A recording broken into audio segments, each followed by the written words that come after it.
Today we have gathered here about to discuss about the Constitution of India.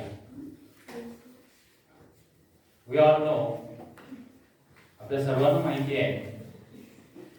मला वाटतं Marathi with English that will be comfortable for all of you.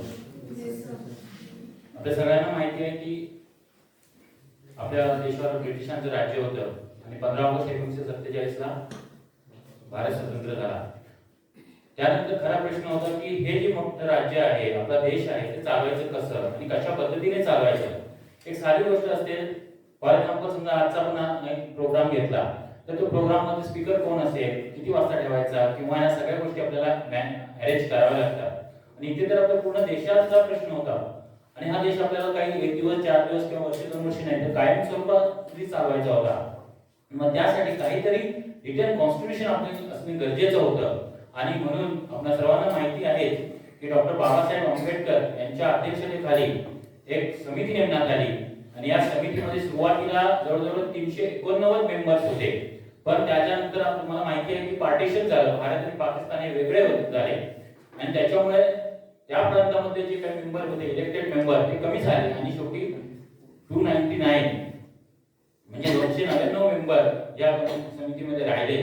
आणि या समितीमध्ये त्यावेळेला जगामध्ये उपलब्ध असलेल्या सर्व कॉन्स्टिट्यूशन चा स्टडी करून त्याच्यात प्रत्येकामध्ये जे काही चांगल्या गोष्टी होत्या त्या स्वीकारल्या आणि आपलं भारताचं कॉन्स्टिट्यूशन तयार करण्यात आलं. त्याच्यामुळे साहजिकच या गोष्टीला थोडा वेळ लागला आणि शेवटी 26 नोव्हेंबर 1949 रोजी ही भारताची राज्यघटना तयार झाली आणि some provisions were given immediate effect from 26 November 1949. So it is this day is called as Constitution Day. And the majority of the part of the Constitution, or the remaining part of the Constitution, was enacted from the 26th January 1950. That is called as Republic Day. This history, all of you know very well. Now we will go to the back. आपण थोडंसं मागे जाऊया. जरी 1949 मध्ये भारताची राज्यघटना तयार झाली असली किंवा 1947 मध्ये जरी भारताला स्वातंत्र्य मिळालं असलं तरी त्याच्यामध्ये ते फक्त जी काही 2 वर्षाची मेहनत जी काही कमिटी होती तेवढी नाही, तर त्याला मध्ये काहीतरी बॅकग्राऊंड होतं. ते बॅकग्राऊंड काय होतं तर आपल्या सर्वांना माहिती की आपल्या देशावर ब्रिटिशांचं अंमल होतं, एक शक्ती अंमल होतं. परंतु याची सुरुवात जे काही आपल्याला इंडिपेंडन्स मिळाला त्याची सुरुवात कुठेतरी 1858 पासूनच झाली. 1858 मध्ये काय झालं नेमकं तर त्यावेळेला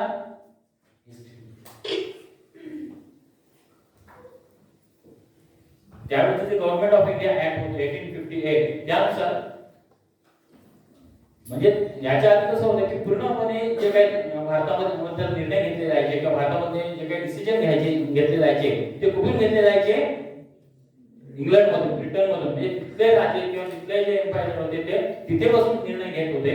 तर त्याऐवजी भारतामध्ये त्यांचे जे काही ब्युरोक्रेट होते त्यांना काही डिसिजन घेण्याची मुभा देण्यात आली.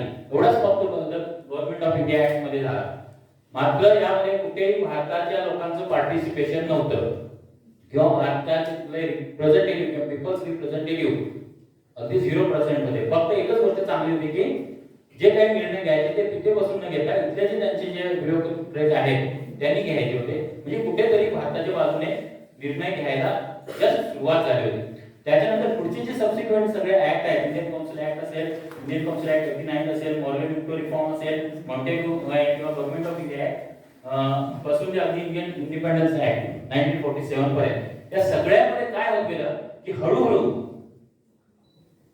इंडियन पीपल जे आहे त्यांचं पार्टिसिपेशन ग्रॅज्युअली इन्क्रीज होत गेलं. सुरुवातीला अगदी ते निग्लिजंट होतं, ग्रॅज्युअली ते इन्क्रीज होत गेलं आणि नंतर काय होत गेलं, ब्रिटिशांचं जे कंट्रोल आहे तो ग्रॅज्युअली कमी होत गेला.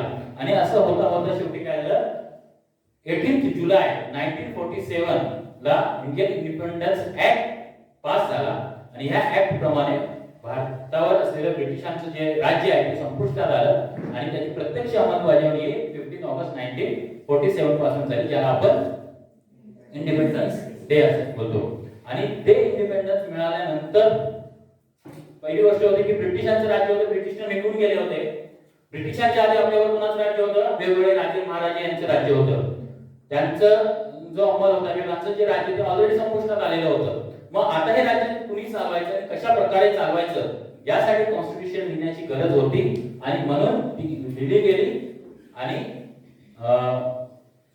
26 जानेवारी 1950 पासून ती अंमलात आली, ज्याला आपण रिपब्लिक डे असं बोलतो. Now the next is about the preamble of the constitution. Next slide. आता आपण कुठल्याही जर आपण बुक घेतलं तर त्याच्यामध्ये प्रिएम्बल असतं, प्रस्तावना असते आणि त्या प्रस्तावनेवर आपल्याला लक्षात येते की पुढे त्या बुक मध्ये काय लिहिलेलं आहे, कशाबद्दल लिहिलेलं आहे आणि त्या बुकचा मोटिव्ह काय आहे. तसंच हे प्रिएम्बल ऑफ कॉन्स्टिट्यूशन आहे.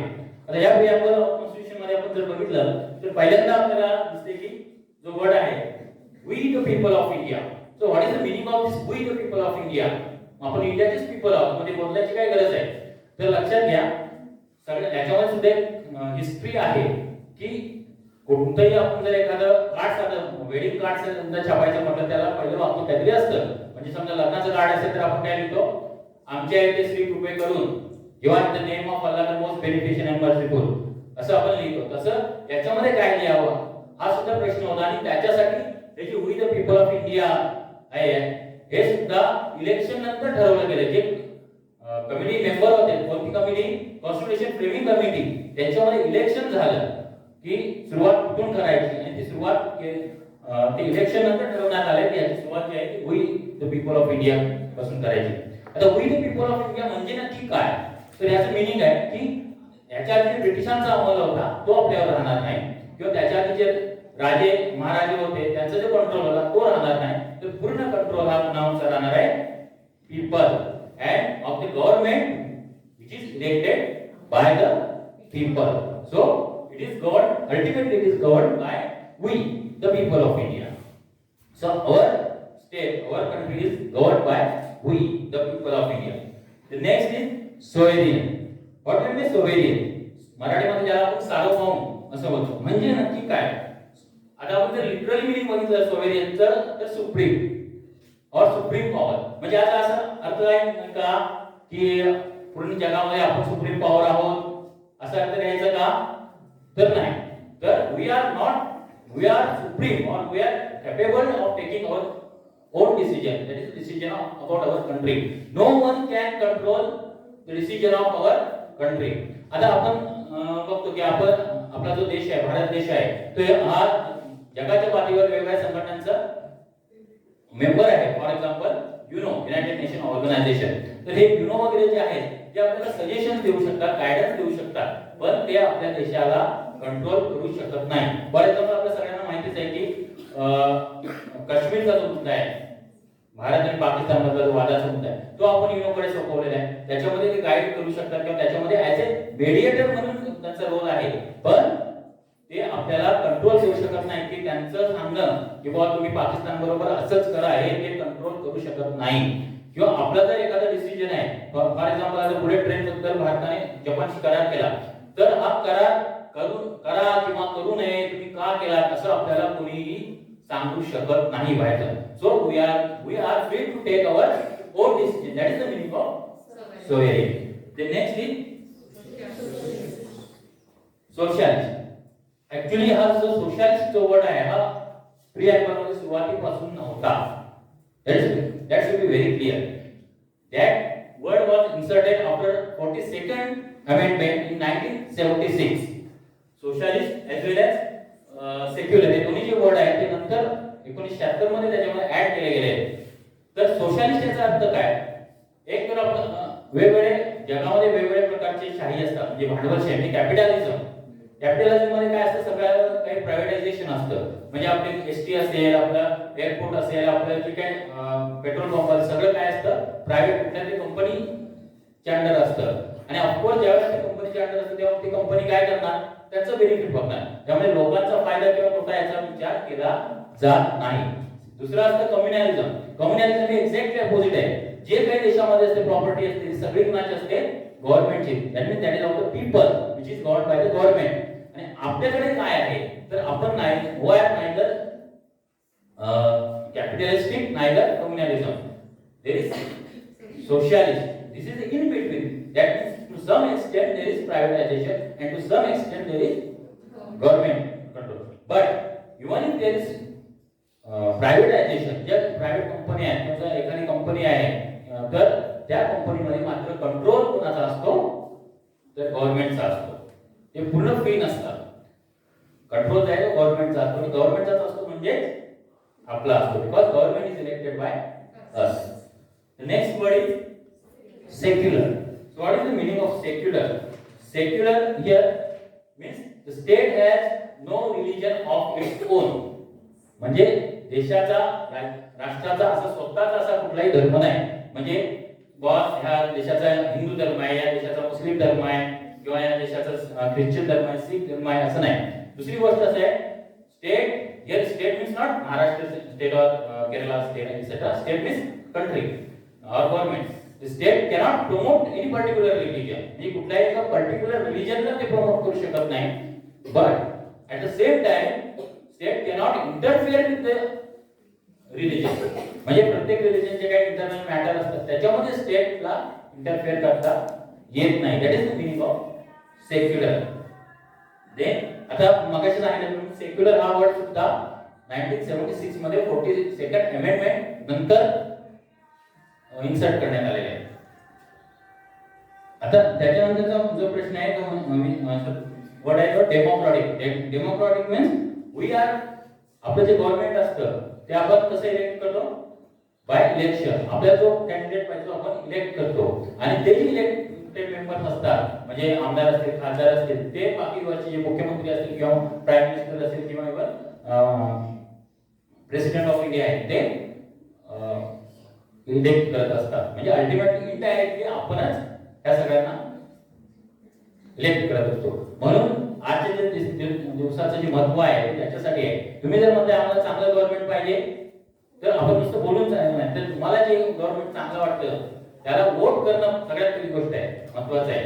आपण नुसतं ह्या गव्हर्नमेंटने असं करायला पाहिजे, त्या गव्हर्नमेंट तसं करायला पाहिजे बोलून उपयोग नाही. तर तुमचं कर्तव्य आहे की तुम्हाला जे वाटतं योग्य ते गव्हर्नमेंट तुम्ही इलेक्ट करायला पाहिजे, त्यासाठी तुम्ही वोट करायला पाहिजे. That is the aim behind celebrating today's voters day. The next is republic. What is the meaning of republic? Republic means again here the supreme power lies in the hands of people, as we have already discussed. Then the next is justice. Justice म्हणजे काय? न्याय. There are different type of justice. That is justice of social, economical and political. So what is social justice? म्हणजे जे backward आहे किंवा जे weaker section of the society आहे त्यांना आपल्या बरोबरीने येण्याची संधी मिळाली पाहिजे. देयर शुड बी इम्प्रूव्हमेंट और upliftment of the weaker section of the society. आता weaker section of the society म्हणजे कोण? आपल्या डोक्यामध्ये फक्त येतं की बॅकवर्ड क्लास किंवा तेवढंच नाही. तर वीकर सेक्शन म्हणजे त्याच्यामध्ये लेडीज असतील. Of course ladies are the weaker section of the society and the man और the gents. So weaker section of the society त्यांना जस्टिस मिळायला पाहिजे. त्याच्यानंतर हे जस्टिस नुसतं मिळता कामा नये तर it should be with the equality. It should be with the there should be equality and that equality should be coupled with the liberty. म्हणजे मला समजा फॉर एक्झाम्पल आपण बऱ्याचशा वेळेला आपल्या माहिती ग्रामपंचायत मध्ये महिला निवडून येतात. तर ह्या महिला निवडून येतात त्यांना इक्वॅलिटी आहे, पण त्यांना जर निर्णय स्वतः घेता येत नसतील किंवा त्यांचे जे निर्णय कोणते दुसरं घेणार असेल तर त्या ठिकाणी लिबर्टी आहे किंवा जस्टिस आहे असं म्हणता येणार नाही. There is also economical liberty और जस्टिस और there is also political justice. म्हणजे प्रत्येक जो सेक्शन आहे समाजाचा त्याच्याला प्रत्येकामध्ये रिप्रेझेंटेशन मिळालं पाहिजे. So next is liberty. Liberty म्हणजे स्वातंत्र्य. Liberty is of different kind. Liberty of thought. प्रत्येकाची विचारसरणी आहे, प्रत्येकाची विचारसरणी वेगळी असते. जी माझी विचारसरणी असेल तीच विचारसरणी दुसऱ्याची असेल असं काय आवश्यक नाही. पण जी विचारसरणी आहे ती मला एक्सप्रेस करता आली पाहिजे. त्याच्याला स्वातंत्र्य आहे किंवा त्याचं पालन करण्याचं स्वातंत्र्य आहे किंवा लिबर्टी ऑफ एक्सप्रेशन. माझे जे काही विचार आहेत किंवा मला जे काही वाटतं ते एक्सप्रेस करता आलं पाहिजे. And belief, faith and worship. म्हणजे माझं जे काही श्रद्धा आहे किंवा माझे जे काही मी जो मार्ग निवडलेला आहे धार्मिक असेल किंवा तर त्याचं पालन करण्याचं स्वातंत्र्य हे प्रत्येकाला मिळायलाच पाहिजे. Then the next is equality. Equality of the state, equality of the status and equality of the opportunity. म्हणजे काय? There should be no discrimination on the basis of religion. म्हणजे हा हिंदू आहे किंवा मुस्लिम आहे किंवा ख्रिश्चन आहे किंवा सिख आहे बौद्ध आहे अशा बेसिसवर कोणतेही डिस्क्रिमिनेशन असता कामा नये किंवा even on the basis of caste और even on the basis of sex. आता तुम्ही मला कास्ट अँड सेक्स याच्यावर नाही मग रिझर्वेशन का आहे that is a different topic, we will come to that. किंवा आपल्याला सगळ्यांना माहिती आहे की काही दिवसांपूर्वी कोणते सामाजिक कार्यकर्त्याच्या तृप्ती देसाई का कोणत्या त्यांचा जो विषय होता की महिलांना मंदिरामध्ये प्रवेश मिळाला पाहिजे. आता तो मिळाला पाहिजे किंवा नाही हा that is the different thing, that is the topic, not today's topic. But त्यांचं जे म्हणणं होतं की there is discrimination on the basis of sex, हा त्यांचा मुद्दा होता. आता जरी त्या ठिकाणी हे असतं तरी त्या ठिकाणी पुन्हा रिजनेबल क्लासिफिकेशन हा सुद्धा मुद्दा आहे, त्याच्यावर आपण नंतर येणारच आहोत. नंतर नेक्स्ट इज फ्रॅटर्निटी. फ्रॅटर्निटी म्हणजे brotherhood. In our country there are different people from different caste, religion, with a different culture, etc. There is diversity. So there should be brotherhood among all the people of the India, and that is very essential for the development of the democracy. Then the next is next slide.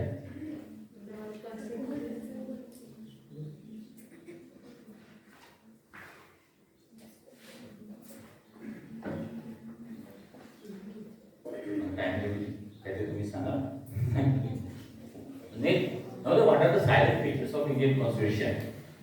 आपलं जे Indian constitution आहे त्याचे silent features काय आहेत? First is largest and most detail. आता तुम्ही मला एवढं लार्जेस्ट अँड मोस्ट डिटेल कशासाठी? आम्हाला 6th एडिशन ऑफ ऑर्गन नाही एवढंच आहे की आम्हाला 4 वर्षात उघडायचं होत नाही, एवढं सगळं कोण विचार कोण वाचणार? तर एवढं लार्जेस्ट काय आहे? सुरुवातीला ज्यावेळेला कॉन्स्टिट्यूशन आपलं तयार झालं त्यावेळेला at that time there were 395 articles, now there are 470 and there were 22 parts, now there are 25 parts, and there are almost more than 600 pages. म्हणजे ते प्रत्येक पेजेस हे प्रत्येक एडिशन वाइज व्हेरिएबल असू शकतात, English edition, but approximately more than 600. तर हे सगळं एवढं मोठं का आहे, कशासाठी आहे? तर आपलं जेव्हा कॉन्स्टिट्यूशन तयार करण्यात आलं त्यावेळेला जगामध्ये उपलब्ध असणारे म्हणजे ब्रिटनचं उपलब्ध नव्हतं, कारण Britain's constitution is not Britain constitution. युएसएचं असेल किंवा बाकी सगळ्या देशांचे जे कॉन्स्टिट्यूशन होते त्यांचा स्टडी करण्यात आला आणि प्रत्येक कॉन्स्टिट्यूशन मध्ये जे काही चांगलं आहे किंवा आपल्या सोशिओ इकॉनॉमिक कंडिशन मध्ये ऍप्लिकेबल होऊ शकतं असं सगळं घेण्यात आलं आणि त्याच्यापासून आपलं कॉन्स्टिट्यूशन तयार करण्यात आलं जे चांगलं आहे, नॉट कॉपी पेस्ट. त्याच्यामुळे ऑफकोर्स ते कॉन्स्टिट्यूशन काय लेंथी कॉन्स्टिट्यूशन आहे. Next is democratic setup of government. मगाशी जसं आपण बघितलं की आपले जे रिप्रेझेंटेटिव्ह आपण मतदानाद्वारे निवडून देतो आणि तेच आपल्याला कंट्रोल करतात. We are free to choose our government who should be our representative. That is the democratic setup of the government. Then next is supremacy of the constitution. Supremacy of the constitution म्हणजे काय? आपल्या देशामध्ये सर्वोच्च काय आहे तर constitution आहे. म्हणजे काय नक्की? तर त्याचं मी एक्झाम्पल देतो.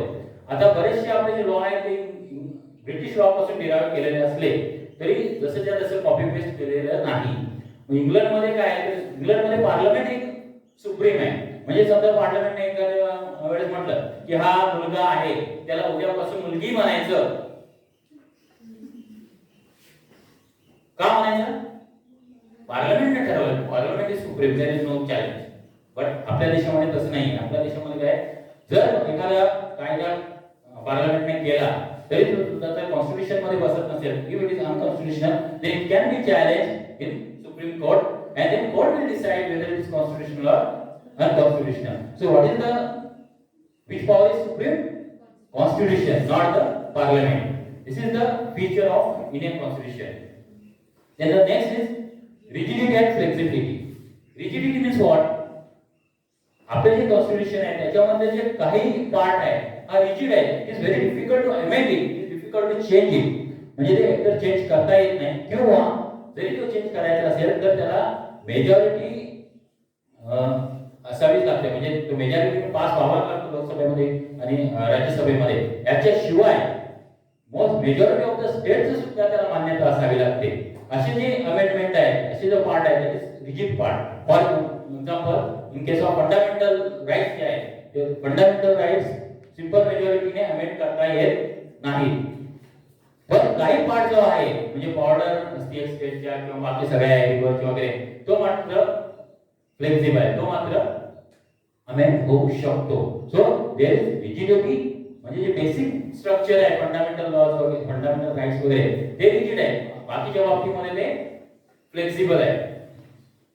त्याच्यानंतर आहे combination of federal and unitary. Federal and unitary म्हणजे काय, आपल्यावर दोन सरकारे राज्य करत असतात. एक आपलं स्टेट गव्हर्नमेंट, बरोबर, आपण महाराष्ट्रामध्ये राहतो म्हणजे महाराष्ट्र गव्हर्नमेंट, आणि दुसरं central government or union government. मग ही सिस्टम म्हणजे काही जे राईट्स आहेत हे सेंट्रल गव्हर्नमेंट आहे, काही जे राईट्स आहेत ते स्टेट गव्हर्नमेंटला आहे, आणि काही जे राईट्स आहेत किंवा काही विषयाबाबत लॉ करण्याचे अधिकार आहे दोघांना आहे, that is called as concurrent place. Okay, तर असं डिव्हिजन ऑफ पॉवर आहे. फॉर एक्झाम्पल आपल्याला महाराष्ट्र गव्हर्नमेंटने सीसीएमपी हा कोर्स दिला because it is related with the health. So state has the power to take decision about the health. So health हा महाराष्ट्र म्हणजे state गव्हर्नमेंटचा विषय आहे.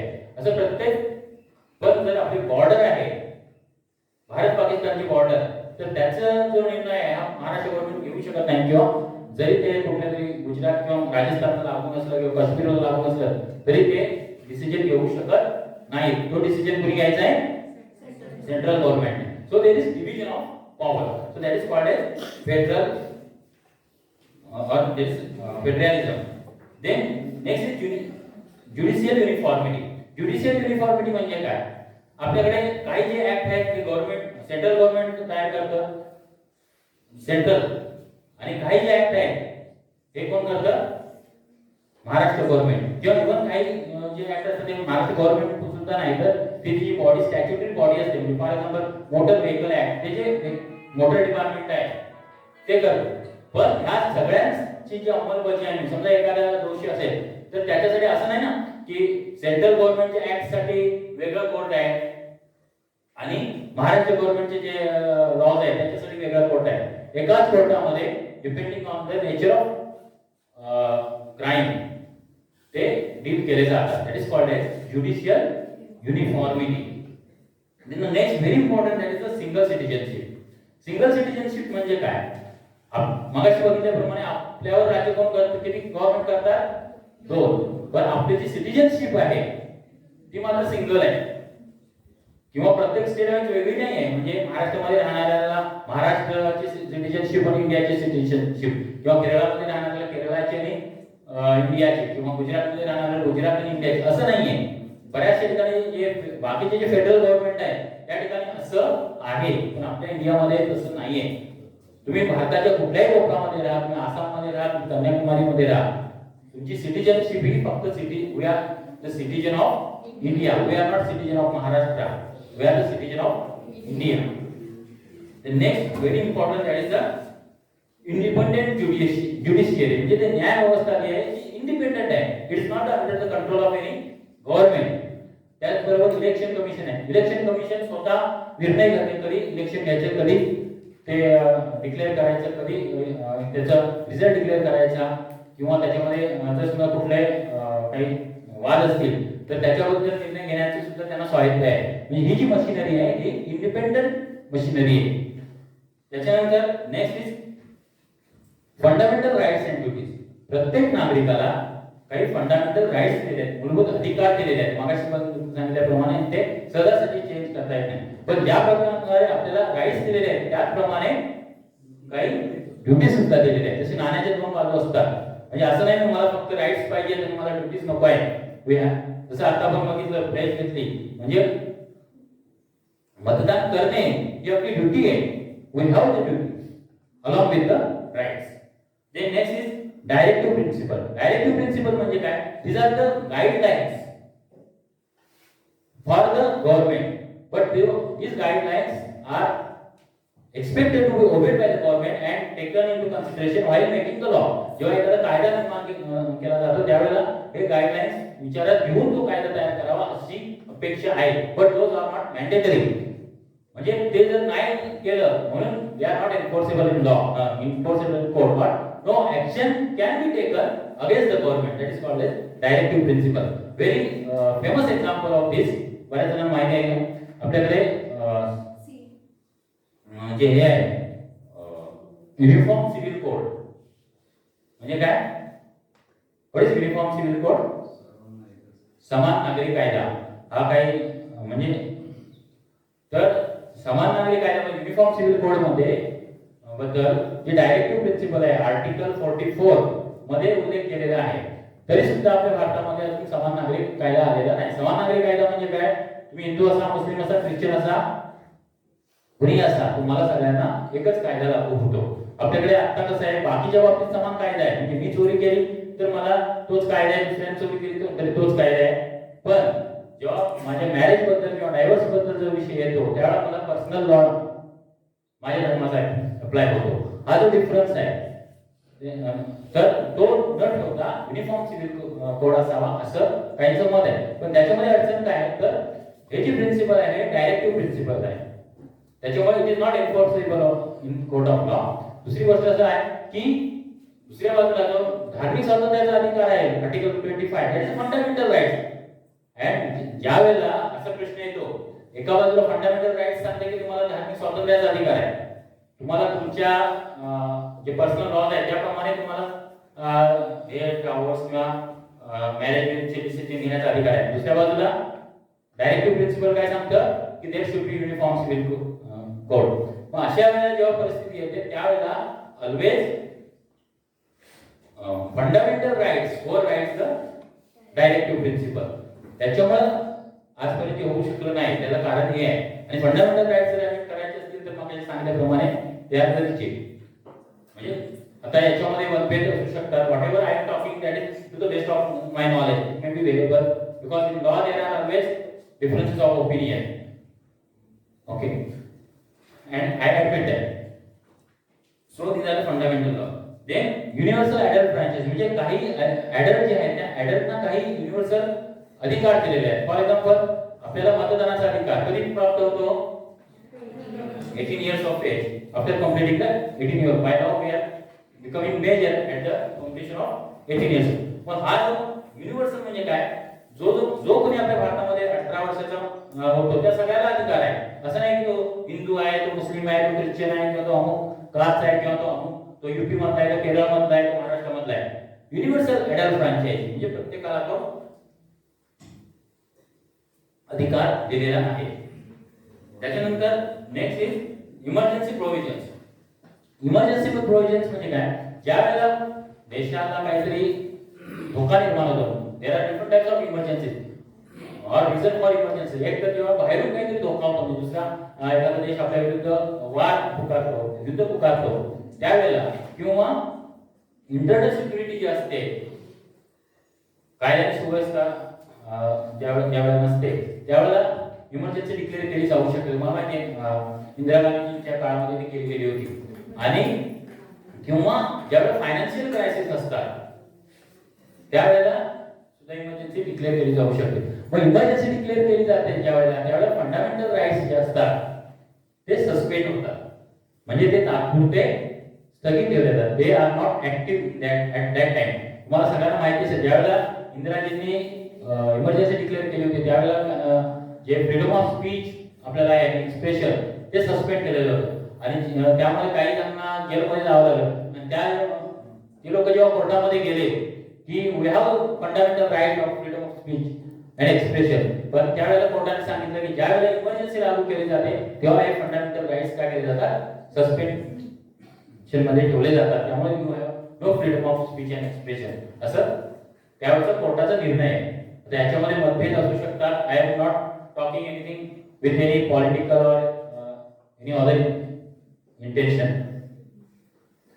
Next is reservation of the backward classes. आता मगाशी आपण म्हणले इक्वॅलिटी आहे. जर इक्वॅलिटी आहे तर मग रिझर्वेशन का? पण या ठिकाणी लक्षात घ्या, जरी कायद्यासमोर सगळं if there is equal protection of law and everyone is equal before law, then why there is reservation? This is the question. पण लक्षात घ्या याच्यामध्ये ज्या वेळेला equality should be among the equals, म्हणजे जे इक्वल आहेत त्यांच्यामध्ये इक्वॅलिटी, आणि जर ते इक्वल नसतील तर त्यांना पहिल्यांदा इक्वल लेवलला आणायला पाहिजे आणि मग त्यांना इक्वॅलिटीचा लॉ ऍप्लिकेबल होऊ शकतो. नेक्स्ट इज आणि मगाशी सांगितलं आणि and that should be when we want to say about equality, there should be same situation, same circumstances and same condition. म्हणजे फॉर एक्झाम्पल दोघांची शर्यत लावायची आहे आणि एक जण इथून समजा आपल्याला बस स्टॉप पर्यंत शर्यत लावायची आहे, पण एक जण ऑलरेडी खाली हॉस्पिटलच्या कोपऱ्यावर जाऊन थांबलेला आहे आणि दुसरा जण अजून इथेच आहे, तर यांच्यामध्ये शर्यत होऊ शकते का? नाही. शर्यत कोणामध्ये होऊ शकते? त्यासाठी पहिले काय, एक तर त्याला इथे आणावं लागेल किंवा त्याला इथे आणण्यापेक्षा याला तिथपर्यंत नेऊन पोहोचवावे लागेल, नंतर त्याची मध्ये काय शर्यत लावायची दावा. That is the concept behind the reservation. आता ते इक्वॅलिटी इक्वल लेवलला आले नाही आले अजून एवढ्या वर्षामध्ये, that is a different point of discussion or debate or political will and all this thing. I am not going to details of that. Then next is judicial review. मगाशी सांगितल्याप्रमाणे judicial review म्हणजे काय, तर जरी समजा एखादा government कायदा तयार केला तरी त्या कायद्यामध्ये तो जर कॉन्स्टिट्यूशन प्रमाणे नसेल तर त्याच्या अगेन्स्ट सुप्रीम कोर्टामध्ये दाद मागू शकतो, आणि जर तो कॉन्स्टिट्यूशनच्या रूल प्रमाणे नसेल तर जरी गव्हर्नमेंटने तो कायदा केला तरी तो कॅन्सल केला जाऊ शकतो. That is the next is fundamental rights. Fundamental rights. Fundamental rights, article 14 जे आहे ते काय सांगतं, the state shall not deny to any person. आता लक्षात घ्या, any person म्हटलं याने, not citizen of India. Any person means can be a foreigner.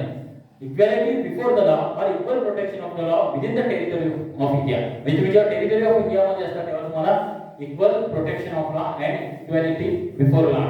आता इक्वॅलिटी बिफोर लॉ म्हणजे काय, तर कुणालाही फेवर केलं जाणार नाही किंवा कुणालाही डिस्क्रिमिनेट केलं जाणार नाही. Everyone, no one is above the law. म्हणजे सलमान खानने काहीतरी गुन्हा केला तर त्याच्यावर गुन्हा दाखल होऊ शकतो आणि मी केला तरी होऊ शकतो. म्हणजे no one is above the law, that is mean. किंवा तो हिरो आहे म्हणून त्याच्यावर ऍक्शन होणार नाही असं नाही, किंवा मी गरीब आहे म्हणून माझ्यावर ऍक्शन व्हावे असं नाही. तर that is the equality before the law. And equal protection of the law म्हणजे काय, all there should be no discrimination, all the people should be equally protected. म्हणजे वन इक्वली प्रोटेक्टेड कधी, when they are situated in equal situation, equal circumstances and equal condition. म्हणजे एखादा खूप शहरामध्ये राहतो त्याच्याकडे सगळं काय आहे त्याची, आणि खेडेगावामध्ये राहणारा एका गरीब माणूस त्याच्यावर त्याला इक्वल आहे नाही, तर इक्वॅलिटी कधी लागू होते, इक्वल व्हॅलिटी अमॉंग इक्वल. हे लक्षात घ्या. हे जर लक्षात गेलं तर आपला जो रिझर्वेशनचा जो कन्सेप्ट आहे तो आपल्याला सहज समजू शकतो. किंवा दुसरं आपण दुसरं रिझर्वेशन म्हणण्यापेक्षा आपण दुसरं एक्झाम्पल घेऊया. आपल्याकडे आतापर्यंत 498A जे आयपीसी आहे ते कशासाठी, फॉर डोमेस्टिक व्हायलन्स. म्हणजे तो कायदा जो आहे तो जास्त लेडीजच्या बाजूने आहे, कारण लेडीज जे आहेत ते are not equal to the men. That is the weaker section of the society. किंवा आपण तुम्हाला सगळ्यात तुम्हाला माहिती आहे की नाही, किंवा जेव्हा एखाद्या निग्लिजन्सची केस असते, म्हणजे एखाद्या रोड ट्रॅफिक ऍक्सिडेंट ड्रायव्हरने निग्लिजन्सने एखादा ऍक्सिडेंट केला आणि एखादा माणूस मेला, आणि तुमच्या ओपीडीमध्ये एखादा तुम्ही जेवढं लक्ष द्यायला पाहिजे की तुमच्या निग्लिजन्स क्लेम आहे तुमच्या विरुद्ध आणि तो पेशंट मेलेला आहे, तर त्या ठिकाणी इक्वल लॉ ऍप्लिकेबल होत नाही, because they are not in equal situation. Because as per the supreme court decision, medical science is imperfect science, so doctor cannot be punished for the minor negligence, because the human being is the machinery created by the God. त्याच्यामध्ये कुठले booklet आपल्याला गॉडने दिलेलं नाहीये, याच्यामध्ये असं mechanism आहे, याच्यामध्ये असं स्ट्रक्चर आहे. So still it is imperfect science. So हे ड्रायव्हरची केस आणि डॉक्टरची केस हे दोन काय आहे, वेगवेगळ्या गोष्टी आहेत. त्याच्यामुळे त्या ठिकाणी इक्वल लॉ अप्लाय होऊ शकत नाही. So that is the meaning of equality before law. Okay, next is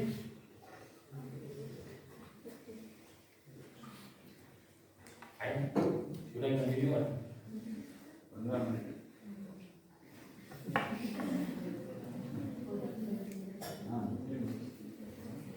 So next is the special provisions for the scheduled caste and scheduled tribes. जे scheduled caste आहे किंवा scheduled tribes आहे त्यांच्यासाठी म्हणजे थोडक्यात आपण म्हटलं की प्रत्येकाच्यासाठी कॉन्स्टिट्यूशन मध्ये काही ना काही आहे. It is for children, it is for women, it is for schedule caste, it is for minority, for everyone. तर त्यांनी काय म्हटलं, the state shall not discriminate against any citizen on the grounds only of religion, race, caste, sex, place of birth. म्हणजे हे religion, race, caste याच्यानुसार आपण discriminate करता कामा नाही किंवा त्याला करू शकत नाही. और इवन प्लेस ऑफ बर्थ म्हणजे एखादा यूपी मधून आला आणि ते काम करतोय तर त्याचं प्लेस ऑफ बर्थ तिकडचं आहे म्हणून त्याला आपण डिस्क्रिमिनेट करू शकत नाही, किंवा दुसऱ्या स्टेट मधून आलाय म्हणून त्याला डिस्क्रिमिनेट करू शकत नाही. आणि no citizen shall on grounds only of religion, race, caste, sex, place of birth काय करू शकत नाही, subject to any disability, liability, restriction of condition with regard and with regard to access to shop. म्हणजे मी उद्या एखादं दुकान टाकलं किंवा माझा दवाखाना आहे त्या ठिकाणी एका पर्टिक्युलर रिलीजनचे, एक पर्टिक्युलर कास्टचे माणसं यायचं नाही असं मी बोलू शकत नाही. जरी ते माझं प्रायव्हेट शॉप असेल किंवा माझं रेस्टॉरंट असेल, माझं हॉटेल असेल किंवा पब्लिक एंटरटेन, माझं थिएटर असेल, तर त्या ठिकाणी मग कुठल्याही रिलीजनचा, कुठल्याही कास्टचा, मग यूपीवाला असो, गुजरातवाला असो किंवा हिंदू असो, मुस्लिम असो, बॅकवर्ड क्लास असो, अपर क्लास असो, ते आम्ही डिस्क्रिमिनेट करू शकत नाही. अजून काय त्यांनी म्हटलंय, the use of well, tanks, bathing ghats, boats and place of public resort maintained wholly or partly of state funds. या ठिकाणी लक्षात घ्या, ऑफ स्टेट फंड्स जे म्हटलंय ना, हा जो वर्ड आहे लास्ट लाईन मध्ये आहे, म्हणजे बी मध्ये आहे. ए मध्ये आहे का तो? नाही. ए मध्ये जरी तुमचं प्रायव्हेट रेस्टॉरंट असलं किंवा काय तरी सुद्धा तुम्ही त्याला डिस्क्रिमिनेट करू शकत नाही. माझं प्रायव्हेट हॉस्पिटल आहे, मग प्रायव्हेट हॉस्पिटलमध्ये अमुक एका रिलीजनच्या लोकांनी यायचं नाही असं मी बोलू शकत नाही. पण जे घाट पात वगैरे जे आहे रोड म्हणजे त्या ठिकाणी मध्ये ते कधी लागू होतं, when they are run by partly or wholly by state funds.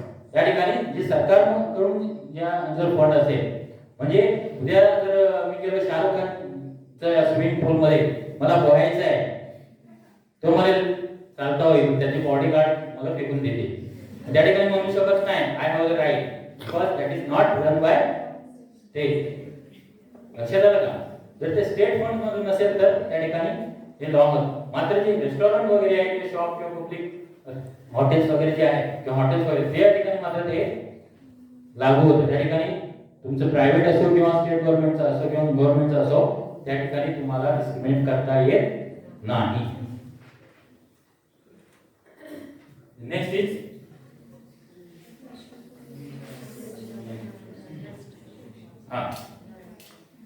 Special provision for scheduled caste, scheduled tribe. तर त्याच्यामध्ये शेड्यूल्ड कास्ट आणि शेड्यूल्ड ट्राइब्स आहे, त्याच्यामध्ये थोडक्यात सांगायचं म्हणजे आर्टिकल 46 मध्ये आहे, त्याच्यामध्ये काय नाही, it is the duty of the state to protect educational and economic interest of the weaker section of the people.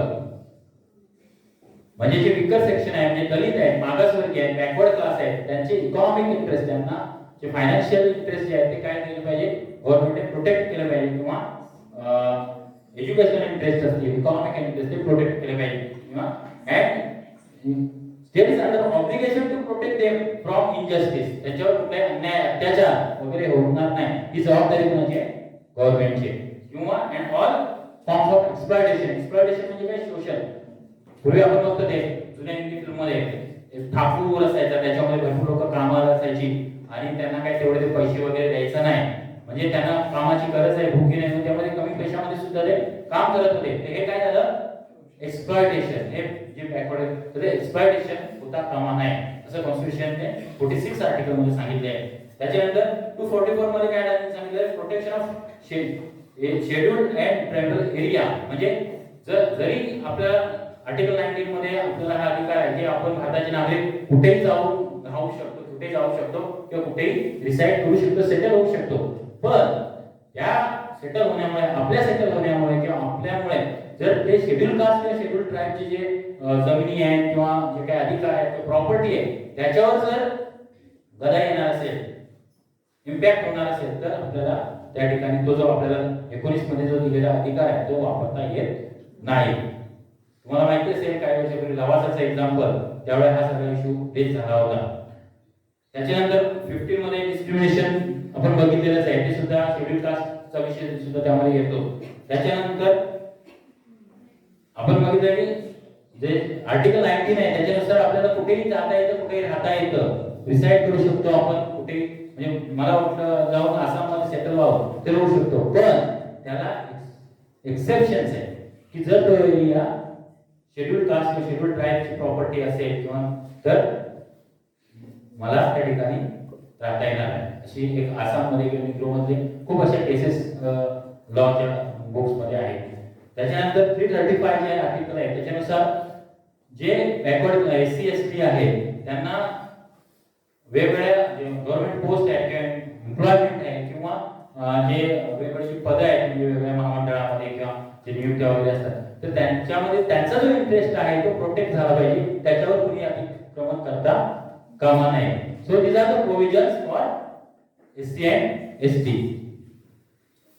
The next is about the employment or appointment. तर या ठिकाणी सुद्धा इक्वॅलिटी ऑफ अपॉइंटमेंट आहे, म्हणजे प्रत्येकाने मला समान संधी आहे, परंतु त्या ठिकाणी there should be no discrimination. त्याच्यामध्ये कुठल्याही प्रकारचं डिस्क्रिमिनेशन होता कामा नाही. मात्र जरी डिस्क्रिमिनेशन होतं, there should be can be reasonable classification, म्हणजे हा वीकर सेक्शन आहे किंवा असं क्लासिफिकेशन होऊ शकतो, पण डिस्क्रिमिनेशन होऊ शकत नाही. फॉर एक्झाम्पल आपल्याला सगळ्यांना माहिती आहे की मॅडम गेल्या साठे मॅडम गेल्या 4-5 वर्षापूर्वी केदारजी साठे यांची मुलाखत झाली होती. तर त्याच्यामुळे हा विषय होता की आपल्यामध्ये बाहेरच्या जिल्ह्यामधून येऊन या ठिकाणी शिक्षक भरती होतात आणि नंतर नोकरीला लागल्यानंतर ते काय करतात, त्यांची आंतरजिल्हा बदली करून निघून जातात आणि इथल्या ज्या पोस्ट आहेत त्या वेकंट राहतात किंवा इथल्या मुलांना शिक्षक मिळत नाही. मग त्यांना या ठिकाणी आपण एम्प्लॉयमेंट द्यायचीच नाही का, नोकरी द्यायचीच नाही का, तर ॲज पर द कॉन्स्टिट्यूशन आपल्याला करता येत नाही, लक्षात घ्या. पण त्याच्यामध्ये पुढे जे म्हटलंय state has power to make law, म्हणजे जर स्टेटला वाटलं म्हटलं तर वाटण्याचाच खरा प्रश्न आहे सगळा. तर जर स्टेटला वाटलं तर स्टेट असं करू शकतो की जर रत्नागिरी जिल्ह्यामध्ये नोकऱ्या आहेत तर पहिल्यांदा रत्नागिरी जिल्ह्यातल्या लोकांना भरती करा आणि मग ज्या काही शिल्लक राहते त्या ठिकाणी बाहेरच्या नगराला किंवा जे बाहेरून येतील त्या ठिकाणी नोकरीला, त्यांनी एकदा नोकरीला लागल्यानंतर काय इथेच राहायला पाहिजे असा जर कायदा करायचं म्हटलं तर स्टेट करू शकतं. State has the power to make law, but state cannot say that म्हणजे रत्नागिरी जिल्ह्यामध्ये नोकरी आहे आणि विदर्भातून येऊन त्या ठिकाणी नोकरी मिळू शकत नाही असं म्हणू शकत नाही. पण एकदा नोकरी मिळाल्यावर तुला इथेच राहायला पाहिजे असा मात्र लॉ करू शकतो. The next is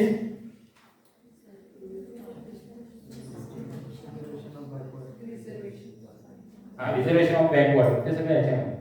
Then next is freedom of speech and expression.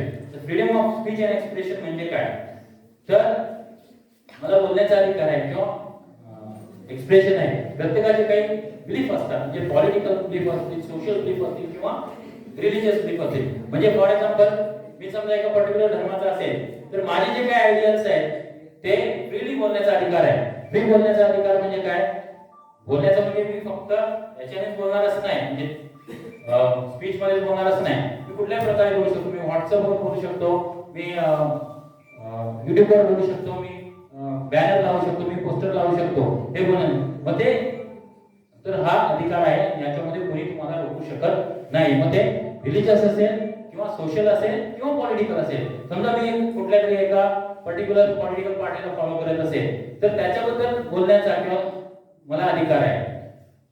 किंवा समजा रिझर्वेशनचा मागाशी जो मुद्दा होता, आता रिझर्वेशन असावं की नसावं किंवा रिझर्वेशन आता कंटिन्यू करावं की काढून टाकावं याच्याबद्दल प्रत्येकाचं काही मत असू शकतं, कुणाचं म्हणणं होय असू शकतं, कुणाचं म्हणणं नाही असू शकतं, पण त्याचं जे काही म्हणणं आहे ते क्लिअरली बोलण्याचा त्याला अधिकार आहे.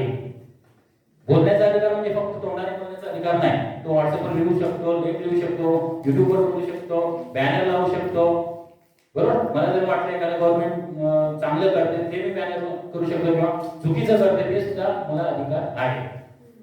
आणि हा जो अधिकार आहे तो मात्र फक्त मगाशी आपण एनी पर्सन म्हटलं तसं नाही, एनी पर्सन नाही, it is only to the citizen of India.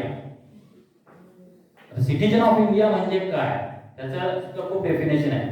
म्हणजे माणूस सोडून इतर लोक सुद्धा सिटीजन ऑफ इंडिया होऊ शकतात का, that is a different topic. And there should be no geographical limitation. मी जर सिटीजन ऑफ इंडिया असेल तर समजा मोदी सरकारबद्दल मला चांगलं किंवा वाईट काय असेल ते बोलण्याचा अधिकार फक्त भारतामध्ये आहे असं नाही. मी अमेरिकेत जाऊन पण बोलू शकतो. मेनका गांधीची केस फेमस आहे, त्यांनी बाहेर जाऊन काहीतरी बोललं होतं. तर जर तुम्ही सिटीजन ऑफ इंडिया असाल तर तुम्हाला कुठेही जाऊन बोलण्याचा अधिकार आहे, त्या ठिकाणी कोणी रोखू शकत नाही. मग कधी रोखू शकतं, तर काही देर आर सर्टन रिस्ट्रिक्शन. हे कोणते आहे, when there is security, there is question of security of state, म्हणजे देशाच्या सुरक्षेचा जर विषय असेल. त्या दिवशी मी एक म्हणजे गावामध्ये कार्यक्रम होता म्हणून बुफे हरवल्याकडे गेलो, तर तिथे सकाळी सकाळी मस्तपैकी रेडिओ लागला होता आणि त्यांनी सांगितलं की चीनचे जे काय सध्या उपयोग चालू आहे त्याला उत्तर देण्यासाठी भारत तामिळनाडूमध्ये एक प्रोजेक्ट राबवतोय किंवा काहीतरी राबवतोय, खुफिया प्रोजेक्ट चालू आहे. अरे तू सगळ्यांना सांगतोस आणि खुफिया कसला.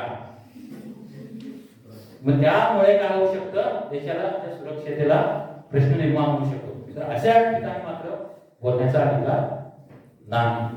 किंवा when there is public order, माझ्या बोलण्यामुळे कुठल्याही दंगा होणार किंवा त्या ठिकाणी कुठले लॉ अँड ऑर्डरचा प्रश्न निर्माण होणार असेल तर त्या ठिकाणी बोलण्याचा अधिकार नाही. किंवा when there is question of decency, मला एक्सप्रेशनचा अधिकार आहे म्हणून मी कसलाही फोटो काढून नाही पाठवू शकत. Because there is a question of decency and morality, म्हणजे मला बोलण्याचा अधिकार आहे म्हणून किंवा एखाद्या सरकारबद्दल किंवा एखाद्या मंत्र्याबद्दल मी बोलू शकतो, पण ते कोणत्या भाषेमध्ये बोलावं याची काहीतरी मॉरॅलिटी आहे. त्या ठिकाणी जर मॉरॅलिटी नसेल तर मला बोलण्याचा अधिकार नाही. Then when there is contempt of the court, म्हणजे ज्यावेळेला कोर्ट एखादा डिसिजन देतो, फॉर एक्झाम्पल अयोध्या प्रकरण कोर्टाने निर्णय दिला तर तो कोर्टाच्या निर्णयाबद्दल आपल्याला फ्रीली बोलता येत नाही.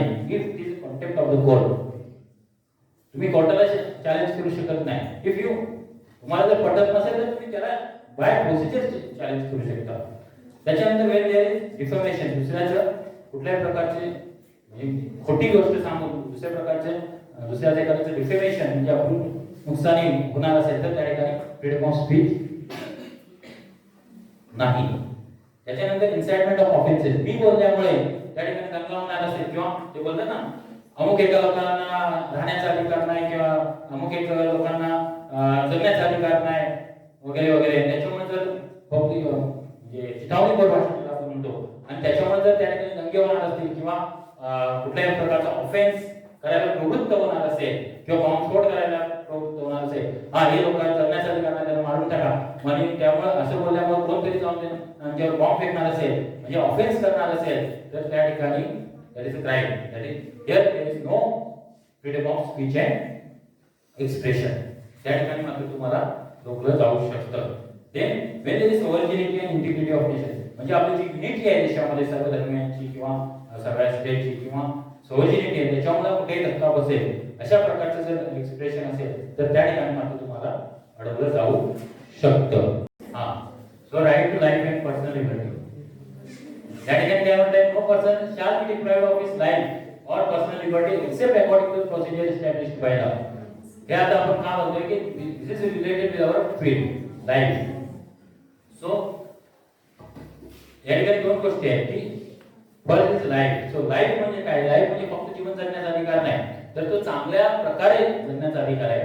त्याची health with the healthy life जगण्याचा अधिकार आहे आणि with dignity, right to live with the dignity. मग जेव्हा लाईफ म्हटलं जातं त्यावेळेमध्ये लाईफ जगण्यासाठी अधिकार म्हणजे जगण्यासाठी आपल्याला काहीतरी कमावं लागतं, काहीतरी करावं लागतं, तो अधिकार सुद्धा त्यामध्ये इन्क्लूड होतो. मग प्रश्न असा आहे किंवा right to live with the in a clean and pollution free environment. तुम्हाला माहिती असेल की गंगा रिव्हर जी आहे त्याच्या काठावर अनेक कंपन्या होत्या आणि त्या कंपन्यांचं जे वेस्ट मटेरियल आहे ते गंगेमध्ये सोडलं जात होतं आणि त्याच्यामुळे काय होत होतं की पोल्युशन होतं आणि ते पाणी जे आहे ते इथे लोक पिण्यासाठी, शेतीसाठी किंवा त्यांची जे तुम्हाला माहिती गंगा ही पवित्र नदी आहे तर ते काही रिलिजियस गोष्टींसाठी वापरत होते आणि त्याचा इफेक्ट पोल्युटेड झाल्यामुळे काय होत होतं त्याचे हे जो परिणाम होत होता आणि त्याच्यामुळे सुप्रीम कोर्टाने जरी त्या कंपन्या बंद झाल्यामुळे अनएम्प्लॉयमेंट वाढणार असली तरी right to life is a fundamental right and it should be protected and therefore supreme court order to close all those companies because their right to life is more important than any other right.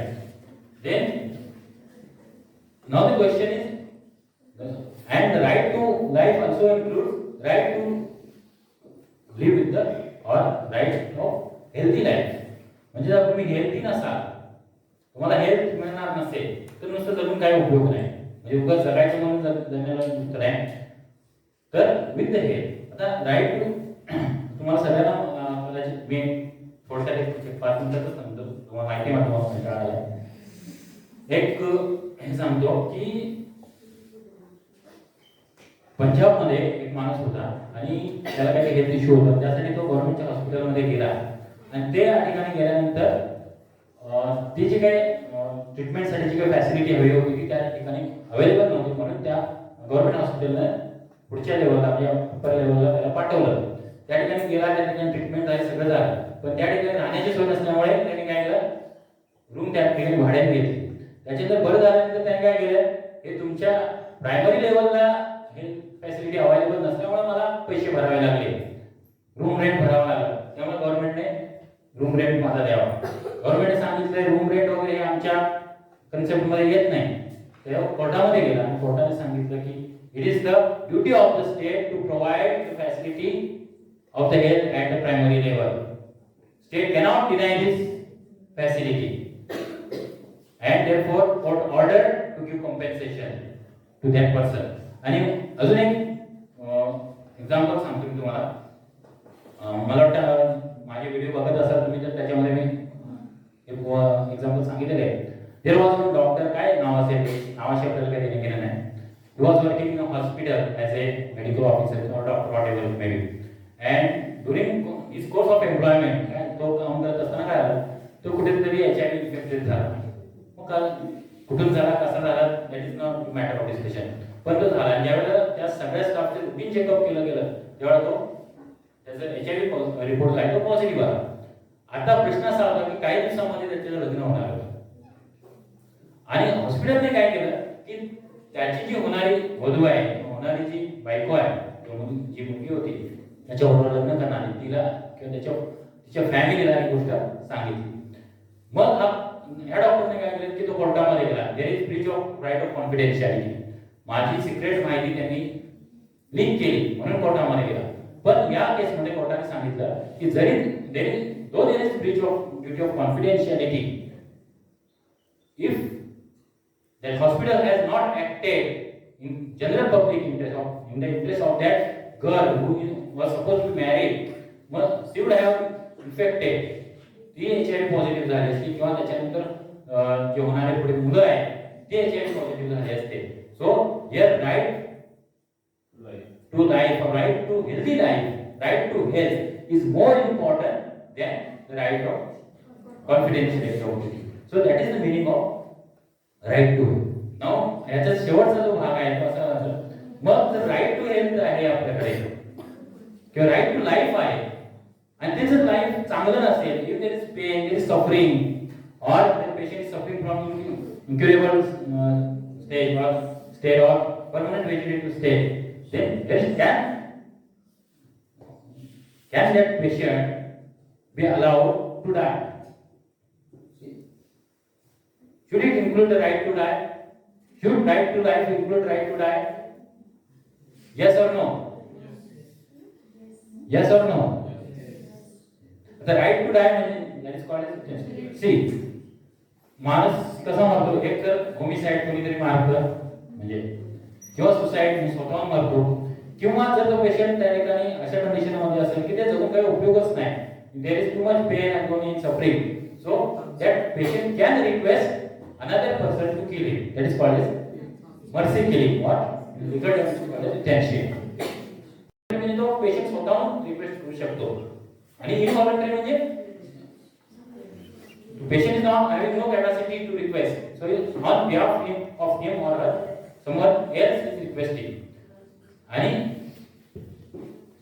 Active म्हणजे काय, कुठला तरी lethal dose देऊन, injection देऊन किंवा poisonous dose देऊन त्याला मारणे.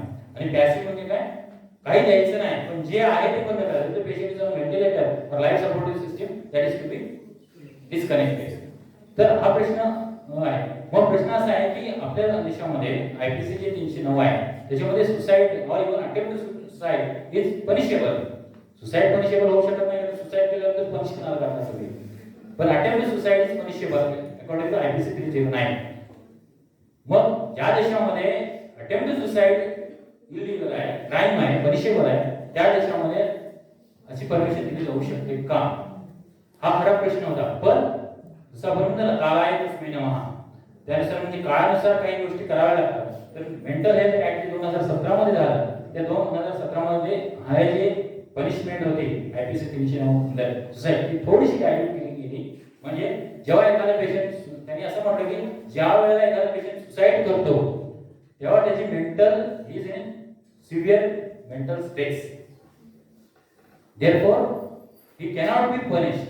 सुसाईड करतो म्हणजे अटेम्प्ट टू सुसाईड करतो, सुसाईड केल्यानंतर काय पोलिसचा प्रश्न येत नाही.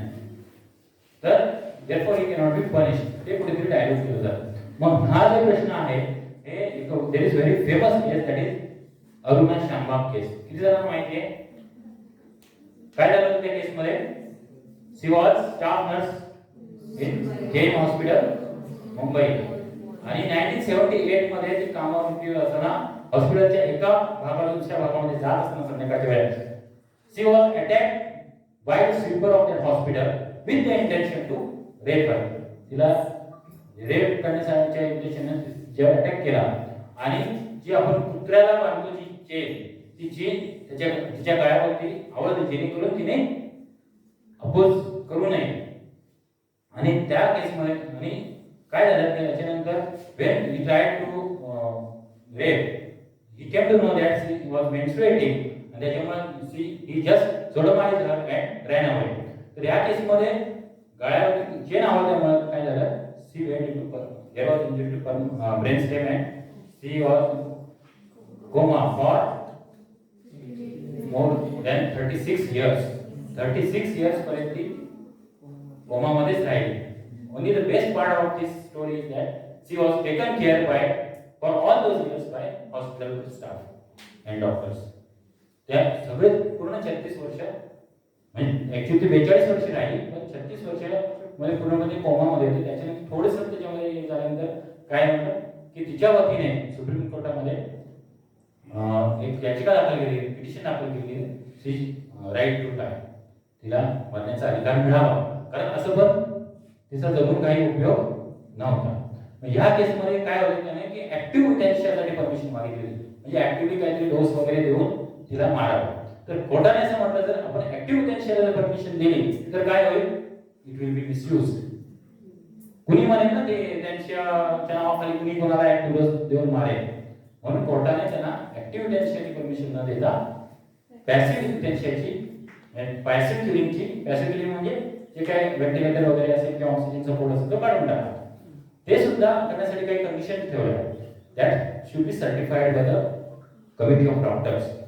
सेकंड थिंग इज दॅट म्हणजे ती गरज आहे ही कमिटी ऑफ डॉक्टर, एका सिंगल डॉक्टरने नाही तर कमिटी ऑफ डॉक्टरने ते सर्टिफाय केलं पाहिजे. आणि त्याच्यानंतर जे कन्सर्न हायकोर्ट आहे त्या स्टेटचं, त्या ठिकाणी त्यांनी परमिशन मागायची, आणि परमिशन मागितल्यानंतर फक्त पॅसिव्ह युथॅनेशिया करू शकता असा निकाल त्या केसमध्ये सुप्रीम कोर्टाने दिला. सुप्रीम कोर्टाने सांगितलं त्याच्यासाठी तुम्हाला आमच्याकडे येण्याची गरज नाही, की तुमचं जे स्टेटचं जे हायकोर्ट आहे ते तुम्हाला देऊ शकतं. सो थँक्यू तुम्ही तुम्हाला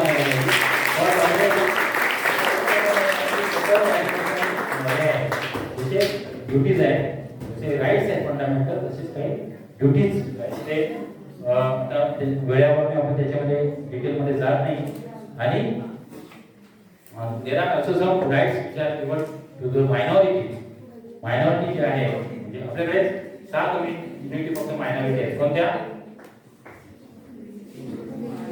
मुस्लिम बौद्ध जैन शीख पारसी ख्रिश्चन तर त्यांच्या सुद्धा तुम्ही मायनॉरिटी परत कधीतरी बघू due to lack of time मलाही ओपीडीला जायचंय मलाही घरी जायचंय and thank you very much for tolerating me for such a long time आणि तुम्हाला कसं वाटलं मला माहित नाही काही युट्यूब व्हिडिओ नाही म्हटलं तर सबस्क्राईब ओके आणि also thanks to the committee members who gave me this opportunity to express my opinion आणि त्यांनी खरं तर मला लवकर सांगितलं होतं आणि पण माझी काही पर्सनल रिझनमुळे मी तेवढे तयारी करू शकलो नाही तरी पण तुटक्या फुटक्या शब्दामध्ये जेवढं मला